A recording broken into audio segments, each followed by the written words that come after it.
Welcome to Country Kickback, where you'll hear the latest music from performers you already know and discover new music and artists from around the world.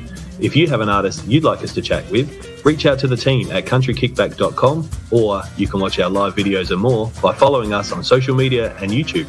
Here is your host, Danni Shaw, with the latest from Country Kickback.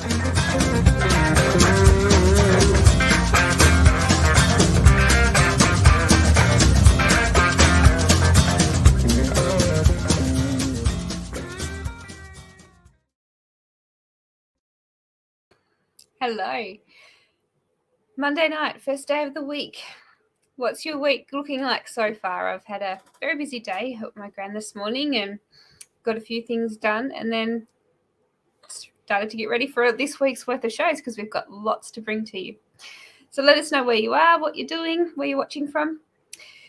We also have this week coming up, we've got a competition coming for, we're going to put it up on the thing, but I'll show you now. So the Deshans have been wonderful, and they have donated the winners.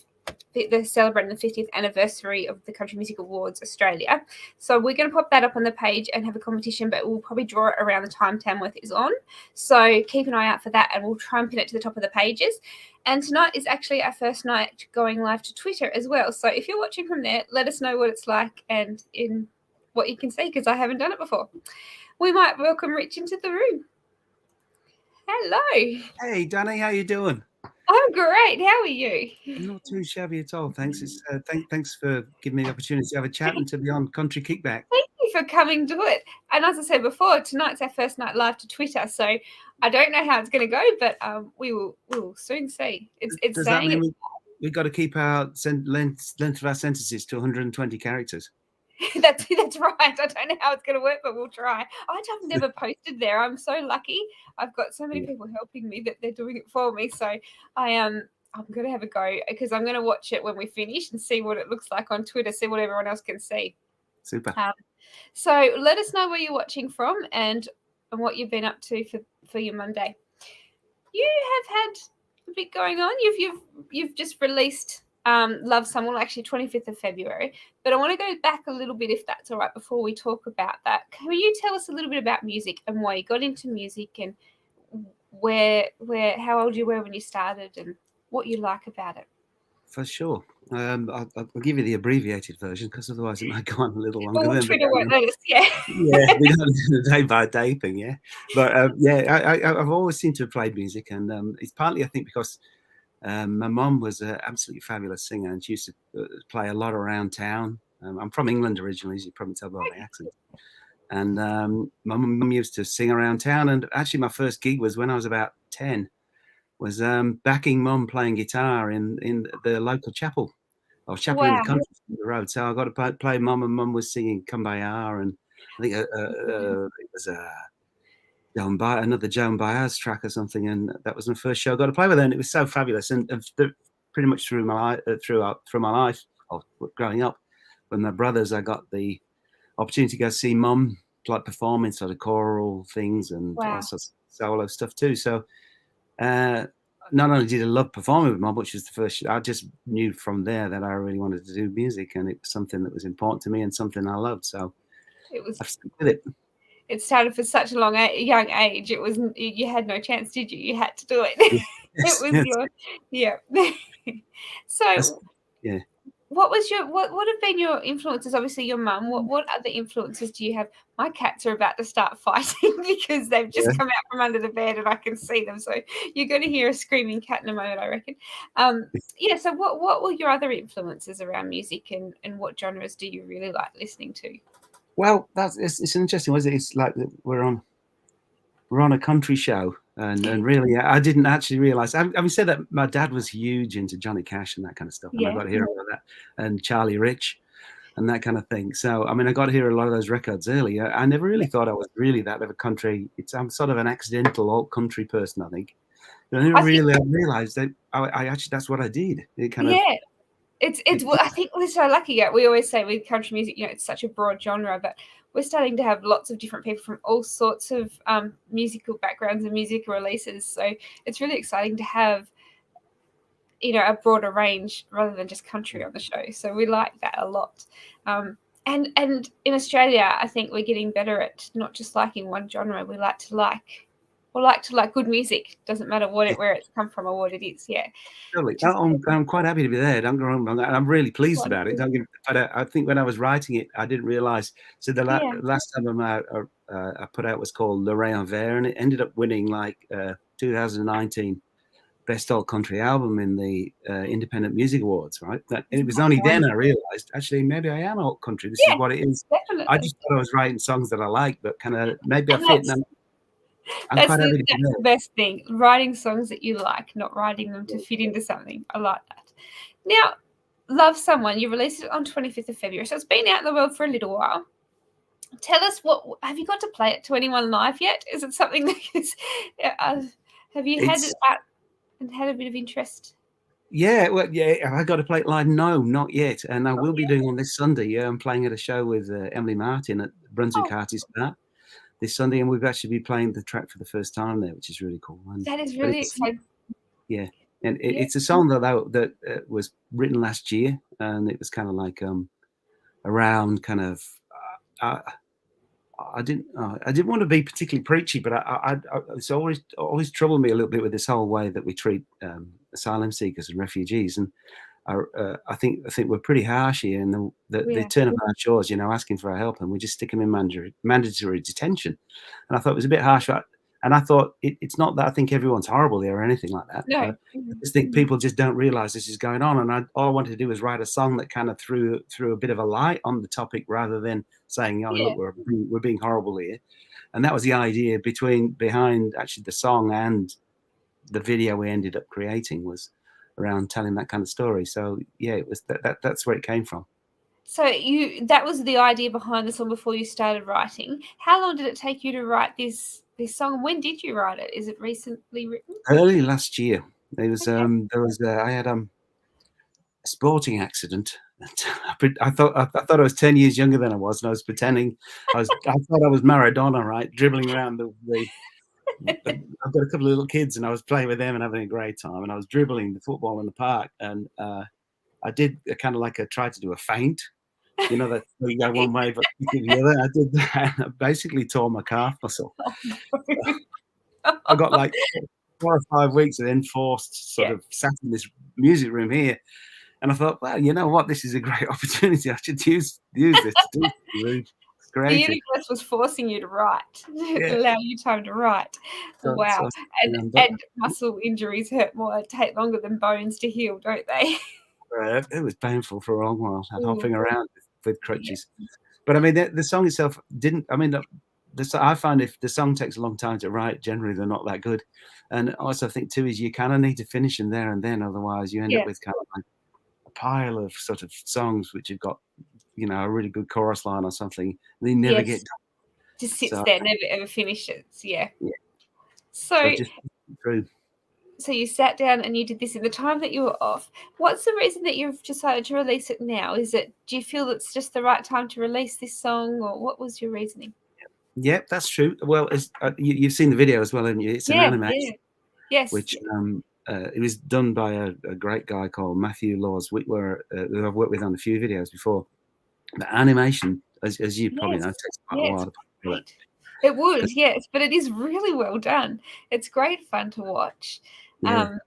So was that your idea, or was that something that he put into it and said, hey, how about this? Where did the video Well, we wanted to tell Matthew's a good friend, and we were chatting about it. We had a Skype. He's in England, but we Skyped, and we were chatting away about it, and kind of like, and we kind of knew we wanted to tell this kind of story in a non-preacher way. I keep wanting to say that because I don't want to sound like someone who's trying to solve all the world's problems all in one go, because it's not that. It's more about educating people. Yeah, throwing a bit of light on it so people can see the subject. Yeah. So we wanted to tell the story, about how do refugees start because basically there's war or something like that, and people are pushed out the country and they don't want to leave, and they leave without everything. Yeah, they haven't got choice. No, they haven't got passports or anything. They've got to try and make their way to somewhere else that's going to look after them. Yes. And we wanted to tell that story, and then so they end up on a ship, and then they come to Australia or a boat, or they're in a camp. They get on a boat. they come to Australia, and then we have this thing that if you come to Australia, we've said this for the last 10 years, if you come to Australia by boat, you'll never get to stay here, which I think is another, it seems incredibly hard that these people are looking for help, and all we do is basically put them in sort of mandatory detention, like a semi-prison thing, and then after whenever they're dealt with, they get thrown out the country anyway. So we just wanted to do a video that told that kind of story, and also a little bit of a music clip. So there's a fair bit involved in kind of. We realized we couldn't. There's also not a lot of footage of this stuff, so you can't actually take film from somewhere. You had to draw it, and it was Matthew's idea to animate. He thought that's the way he could tell the story, and I'm glad he did, because I think he's utterly brilliant. I think it tells your story really effectively, because what it shows that it's a serious matter, but it takes some of the seriousness away. So you're watching and you're learning and enjoying it as it goes. You're also enjoying the music behind it, and I think with that behind it, it makes the meaning more important to you, because when you're relaxed and enjoying something, it sinks in more, I think, as well. Have you had a lot of people write to you or talk to you about the film clip and about the song? Have you had many comments from people? A lot of people. There's I saw a relative actually yesterday, and they'd said they'd been quite moved about watching the video, and they'd found it quite. They'd really got something from it. And we've had quite some positive kind of we've had some very positive feedback from everybody. And again, I've got to say, I couldn't draw like that. So Matthew was the guy who's drawn it. Yeah, we both worked together on the story for sure. But I mean, he's the genius behind kind of making. And we also did decide we wanted to have the thing kind of simple, so that it had more. As soon as we temporarily looked at color for 2 seconds and tried to bring a little bit of color into it, and it just took away the whole kind of I think it's really good. It's clear, it's easy, it's good to watch, and you learn from it as it goes. And when you're watching something, sometimes you just can't focus on it. Well, this is one that you don't want to look away. You want to see the whole story as you're telling it. So it's really well done, and I wish I could draw like that. I wish I had so much talent. Yeah, he's brilliant. Did it take a few times? Did he draw some things up and then send them to you, and they weren't what you wanted, or did you get it that? You got it right. Basically, the other thing too, we did obviously. It was down the COVID lock. We've had plenty of lockdowns in Melbourne. It was during the COVID lockdown, so my partner actually filmed the music sections. So I had a set of Ringo style Ludwig drums to do the drum part. And we filmed them in a little room, and then sent the clips to Matthew, and he then basically, and then he took everything away, and then he just came back with this thing, and we just looked and thought, bloody, how brilliant! Yeah, it really is. He's done a great job. And you obviously being friends with Matthew, you've worked with him before on different projects. Was this one particularly exciting because you knew that it was going to be an educational piece and a way of shining light on a topic that not a lot of people have a lot of in-depth knowledge on? Did that make working with him feel different as well? Yeah, and he's passionate about the subject too as well, and he was surprised when we saw some of the stats. He was amazed about the things going on. But I mean, they've got similar situations in the UK too. Yes, with refugees and the lack of support for people trying to come and looking for help, and for some people a bit of empathy and basic humanity. Just someone to care, treat them like people. Looking, because I mean, they're totally displaced. You've lost everything. Yes. You couldn't imagine what it would be like. It's just, it's unimaginable, isn't it? It's just horrible thinking about it. And I've done 3 videos with him before, and this is the first one we've animated too. So that's the first time I realised he was such a talent. Yes, you did. He really is. He's wonderful. So I actually really liked watching it, and I have actually popped the link up in the comments for everybody to, when we finish the show tonight, go and have a look at the film clip, and to subscribe to your YouTube page as well, because I like, we subscribe to Spotify, we subscribe to all these places, but YouTube is great because there's not a lot of places that we release film clips from, whereas you'll get a notification when a film clip's uploaded and put into the world if you subscribe to the artists that you like. So make sure you hit that button and the like button while you're there. Now, it's been a really crazy 2 years.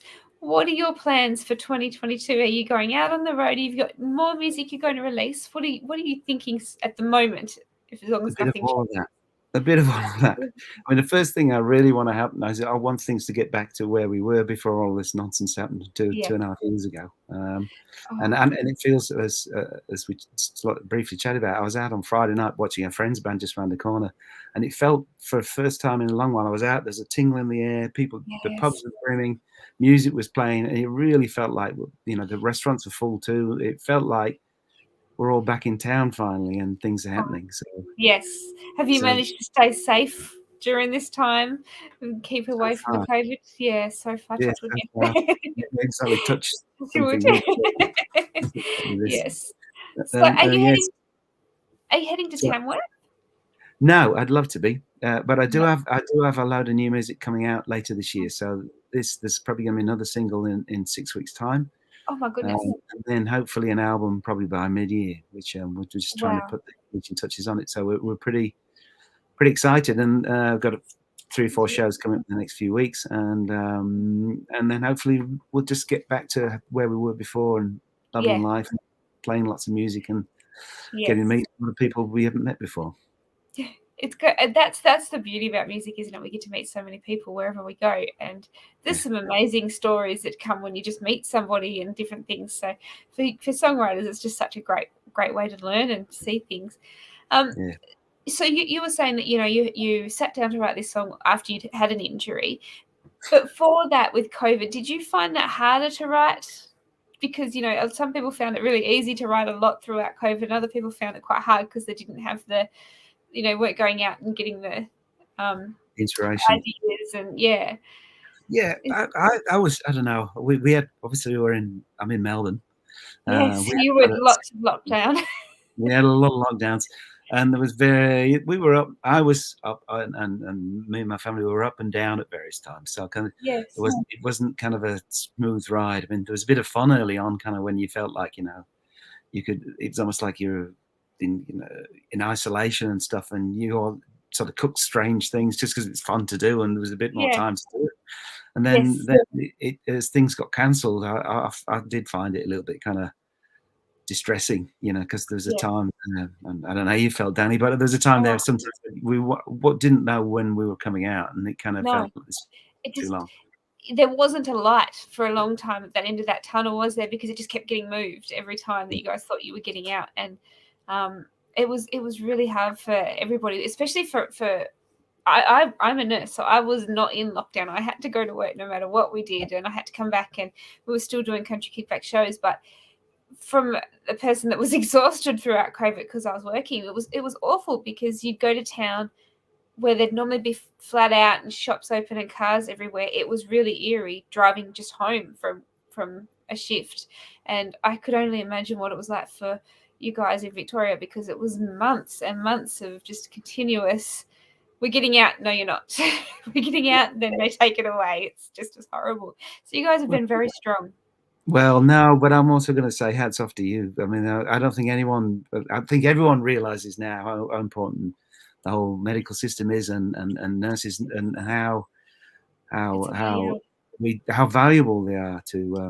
I think it's definitely, and even for us working in the industry, I think we realize how we always know how important our role is, but during this, even just supporting each other and showing how much we needed to be there, and how hard we do work. It was good because it taught us to really,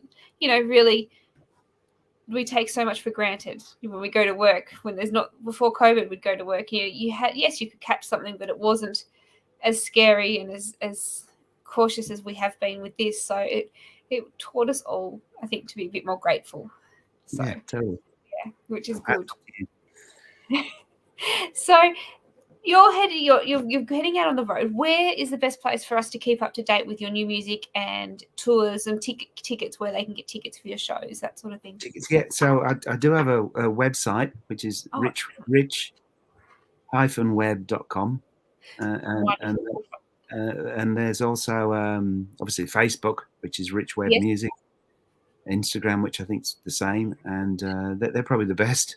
And I try and push everything onto there. And I also try and play as many free shows as possible because I always think it's kind of, I'd rather people walked in and listened rather than paid $10 for something, which is always kind of nice. Not listen and talk, yes. So tell us, can we get Love Someone? We can get on all the music platforms. And when you release a full album, are you going to bring out a hard copy that people can actually buy a physical copy rather than just downloading them as well? Yes, we're doing some vinyl. So vinyl, which is kind of really exciting. That's And so we're getting some vinyl pressed. I'm not sure. Well, I won't go on national distribution, but they'll certainly be available through the website and through the Facebook and things like that. And obviously the local music stores around here, I'll probably take a few around and pop them in. But it kind lovely. I think there's something so lovely about when you pick up something substantial about it. And Yes, really real. I like to read the booklet front to back. I read it all. I love doing that. I think it's just something that I remember doing it when I was a little girl, and especially on the old tapes, there'd be miles of paper that you'd pull out of the tapes because it was all folded to fit in. But that was always the fun bit of reading what they did and who played on it and what sort of instruments were on there, and that was always the fun parts. Well, I'll definitely send you one, Danny, when it comes out. Oh, cannot wait. Now, so you're heading out on the road and you've got an album coming. Is this all a fairly recently written album, or is it something that's taken a few years for you to write the songs for? All from last year. There's 12 to 14 tracks. I'm not sure exactly how many will end up on the album. So that we've they're not all protest songs, a bit like this one. They're kind of there's some happy ones. They're and some fast ones, some slow ones, etc., etc. So I'm pretty excited. I'm really pleased with how some of them came out. I worked with a producer in Head Gap Studios called Rowan Sforcina, and he's done a brilliant job getting it close and real, which is something I really like. I don't like things that are too overproduced. Kind of like I like the dust of them, and they're kind of if there's a little pop here and there, that's what adds to it, because that's what happened when you squeak in the seat or something if you're playing guitar like that. It's real, and I think that's why vinyl stands out to so many people, because it's not pure. Like, you do get those cracks and a few little noises in between. And I love that about music. I love that in the vinyl sound, and I think that's because it feels like it's real. It's not something that's been done on a computer. You can hear how real people the real people, the noises around. It just makes the atmosphere. I like it. So I cannot wait till that comes out. Now, when you release the album, we'd love to have you come back to have a chat to you then as well, or when you release your next single. That would be amazing. Are you going to do some more film clips for the upcoming ones as well? Yes. In fact, I'm filming one next weekend. So that's going to be the next single, which is not animated. It might involve a sports car. So who knows how this is going to go. Let's see. You'll see. Oh, that sounds fun. I cannot wait. Absolutely cannot wait. That sounds like excellent fun. Now, again, where we can buy tickets on your website, on your Facebook or your Instagram, and keep up to date with your new music. I have put in the comments there the film clip for the Love Someone single, and I've also popped there your YouTube, because you have quite a few things on YouTube, and it's great to see it. It's really good to have a bit of a look through and have a play. I did that last night, and it was really late when I went to sleep because I didn't realize I was sitting there listening to music for so long. I love it when you can get lost in a music. Oh, thanks, Danny. Get lost in it. It's good music. Yeah, thank you. Have you done any Facebook Lives? Have you got any Facebook Lives? No, this is one of the first kind of things I've done before. I'm really enjoying it. It's such a lovely way of doing it, isn't it? Yeah. It's almost so as if we're in the studio, opposite each other. Isn't it? It's better than a phone call. It's better than phone call. It's so good. Yeah. We're very lucky we've got all this set up. If we didn't have all of this before COVID started, I don't know what we would have done to keep entertained. Yeah. It's been a good way of getting music out. Fabulous. Thank you so much for joining us. I know that I always say we'll be 20 minutes. I promise I won't take up too much time, and I always go over. But thank you so much for joining us. It's been great having you on the show, and we would love to have you for your next single and for your album release as well. Thanks, Danny. I really appreciate it, and good luck with everything. I looked through a few of these other ones you've done before, Country Kickback, and you do a fabulous job on them. So. Oh, thank you so much. We have got another show coming tonight at 7:15. We've got Courtney Carl joining us, and we'll be back again tomorrow morning at 7 a.m. And then at 10 a.m. as well. We've got a show in UK and in Nashville very soon. So we've got lots this week. Thank you, everybody, for joining us. We'll be back in, I don't know what time it is right now, probably about 20 minutes with Courtney Carl as well. Thank you so much, Rich, for joining us. We'll pop your website in the comments before we finish as well, so that people can click on that and have a look. Thanks, Danny. All Thanks, everybody, for listening. Thank you. Thanks Thank you, everybody. We'll see you later. See ya.